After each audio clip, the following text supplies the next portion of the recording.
Fala, turma do quinto ano, tudo certo com vocês? Aula 19 de língua portuguesa.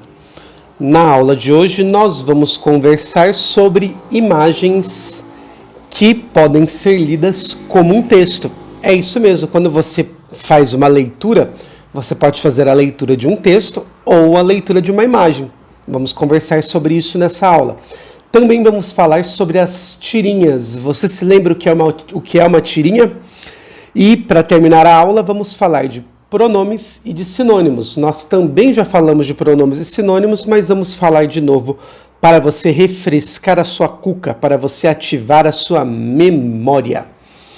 Vamos juntos? Então nós começamos falando sobre ler um texto ou ler uma imagem. Lá na sua apostila você tem esta imagem da chuva de ideias do capítulo 2. O título dessa imagem é Um Ateliê de Palavras. Eu quero nesta imagem que você preste muita atenção na expressão facial das crianças.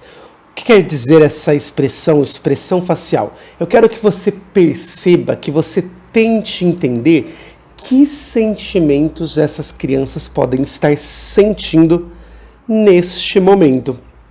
Primeiro, quero perguntar para você, o que você acha que elas estão sentindo? E por que elas estão se sentindo assim?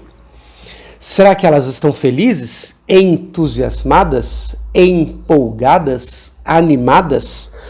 Perceba que as últimas 4 palavras que eu falei são sinônimos, são palavras que têm o mesmo significado. Animado, empolgado, alegre, estimulado, são palavras que são sinônimos.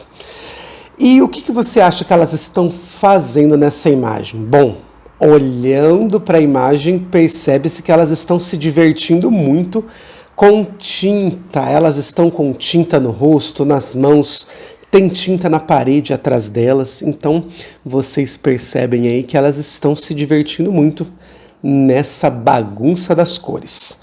O que nós acabamos de fazer agora? Nós acabamos de fazer a leitura de uma imagem.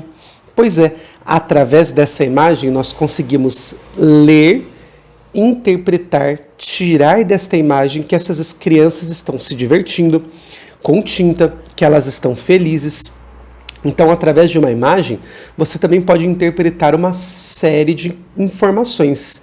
É por isso que eu escrevi aqui em cima que uma imagem pode valer mais do que 1000 palavras. Existem imagens que valem mais do que 1000 palavras.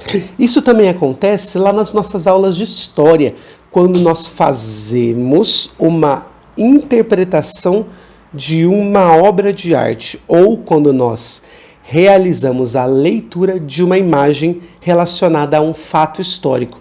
Por exemplo, o quadro da independência do Brasil. Quando nós olhamos para este quadro, nós estamos tentando interpretar, fazer a leitura dele para tirar informações importantes deste quadro. Vamos falar sobre a tirinha agora? O que você lembra sobre uma tirinha? O que é uma tirinha?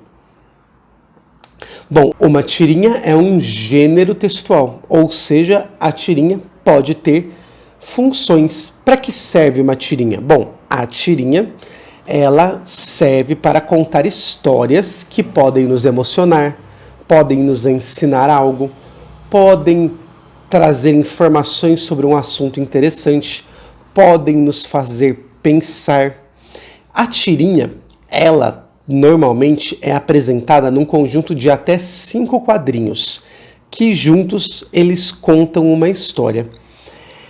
Na sua tela você está vendo agora um conjunto de tirinhas que estão lá na sua apostila. Vamos ler com atenção esta tirinha para que a gente possa, depois de lê-la, entender juntos o que ela está querendo dizer? Essa tirinha é de um personagem muito conhecido chamado Calvin. O Calvin tem o seu amigo tigre chamado Haroldo.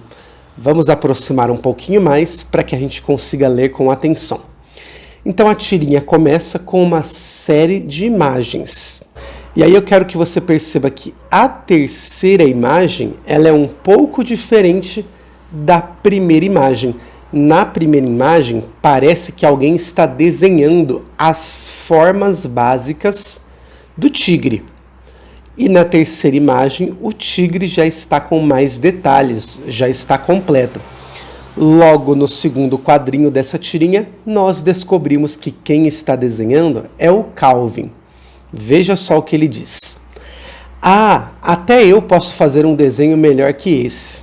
Vamos lá, Haroldo, decidi que vou ser um pintor de animais selvagens.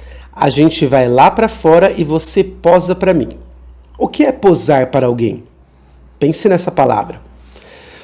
Aí o Haroldo diz, puxa vida, vou virar um quadro. Aqui parece ser um bom habitat natural. Sobe aí nessa pedra. O que é um habitat natural?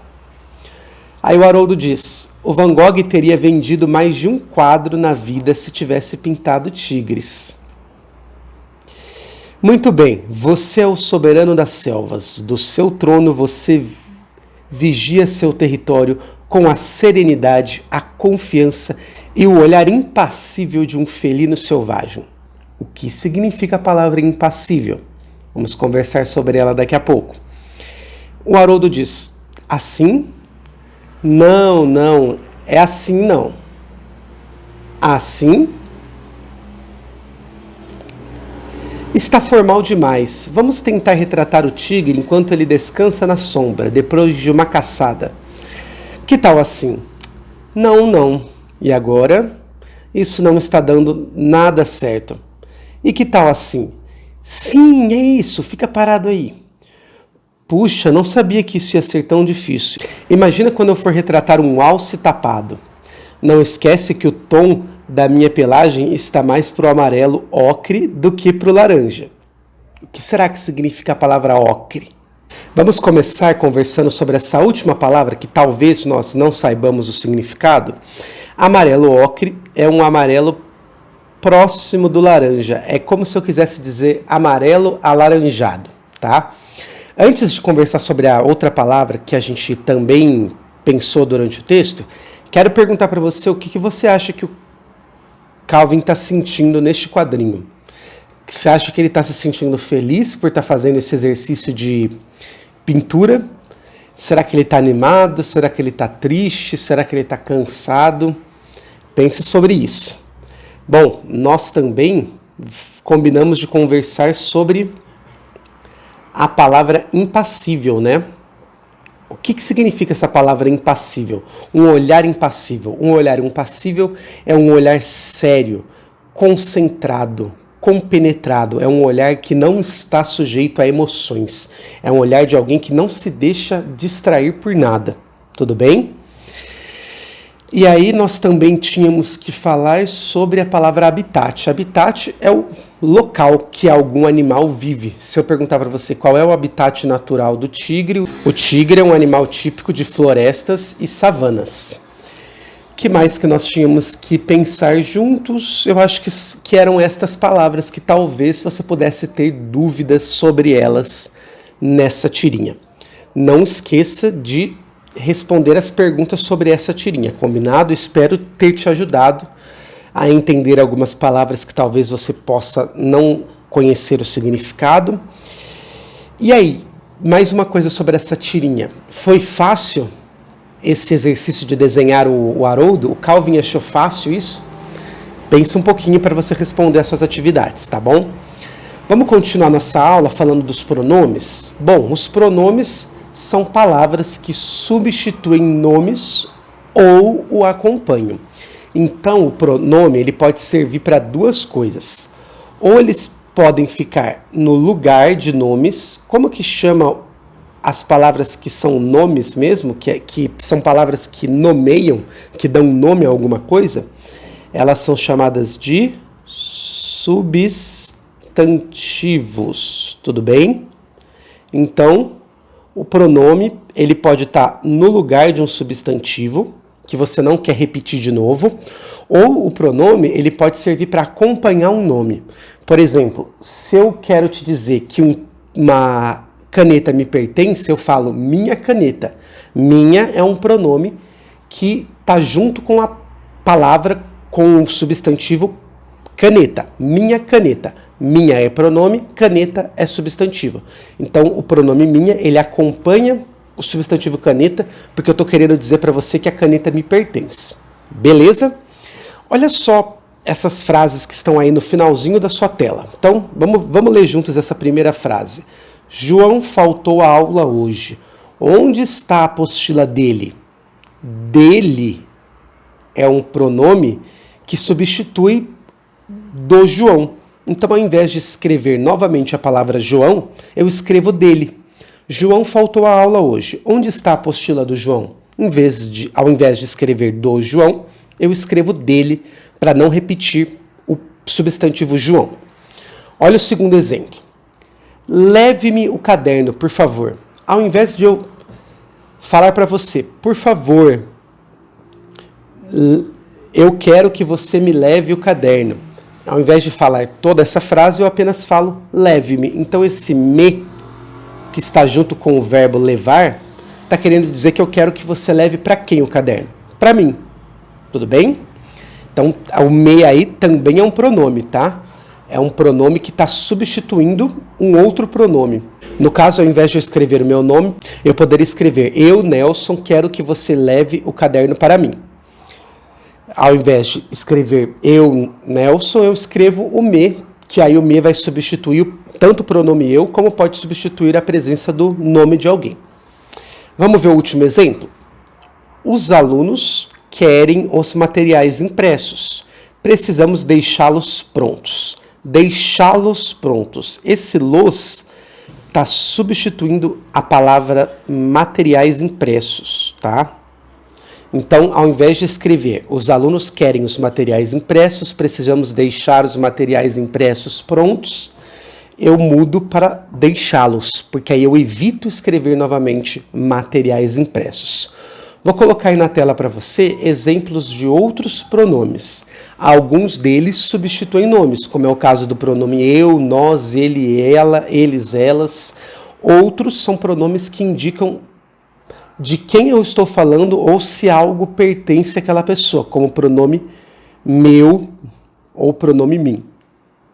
Certo? Falamos então dos pronomes, veja aí mais um pouquinho alguns exemplos de pronomes, tem mais pronomes do que esses que estão aparecendo aí, existem mais, tá? Eu só coloquei alguns exemplos para você.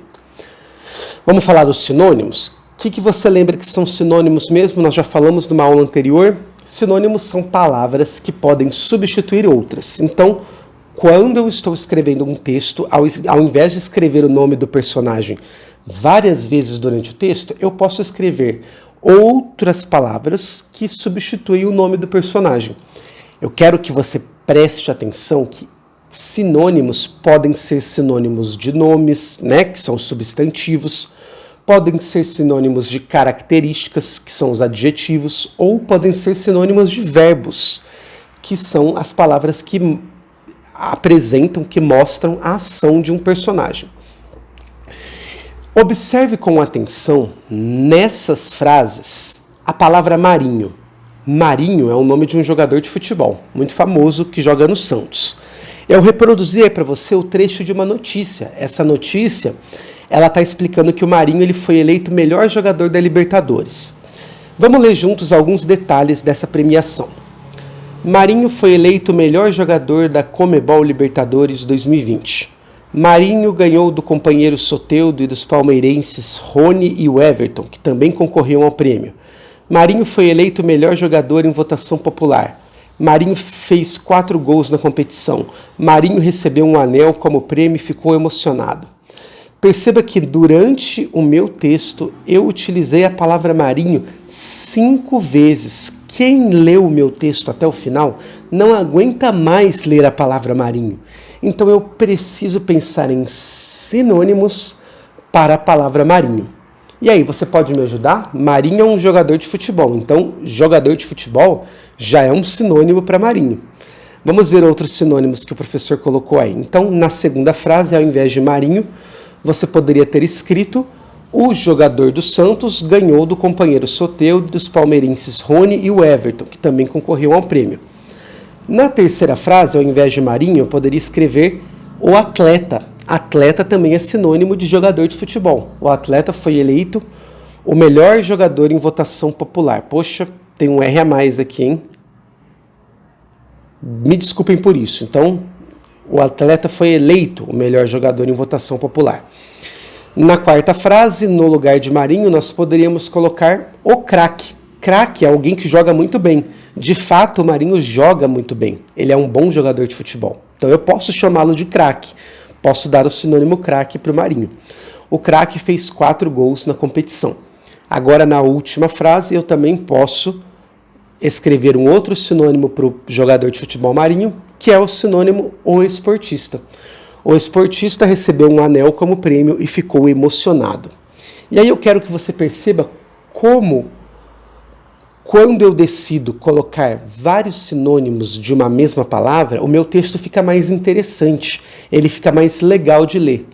E eu também quero que você perceba que jogador do Santos, atleta, craque e esportista são sinônimos da palavra Marinho, porque o Marinho é um jogador de futebol, e por acaso ele também é jogador de Santos, ele também é um atleta, ele também é um craque e ele também é um esportista. Viu como é legal você usar sinônimos em suas frases, em seus textos? Então não se esqueça, quando você for criar um texto, tente criar um texto evitando repetir o nome das personagens. Tente pensar em sinônimos para os seus personagens. Belezinha? Então eu espero que você tenha sucesso na atividade de hoje. Perceba que se você tiver alguma dúvida durante a execução da atividade, você pode perguntar para a sua professora ou para mim. Estamos juntos nessa turma. Até a próxima aula de língua portuguesa.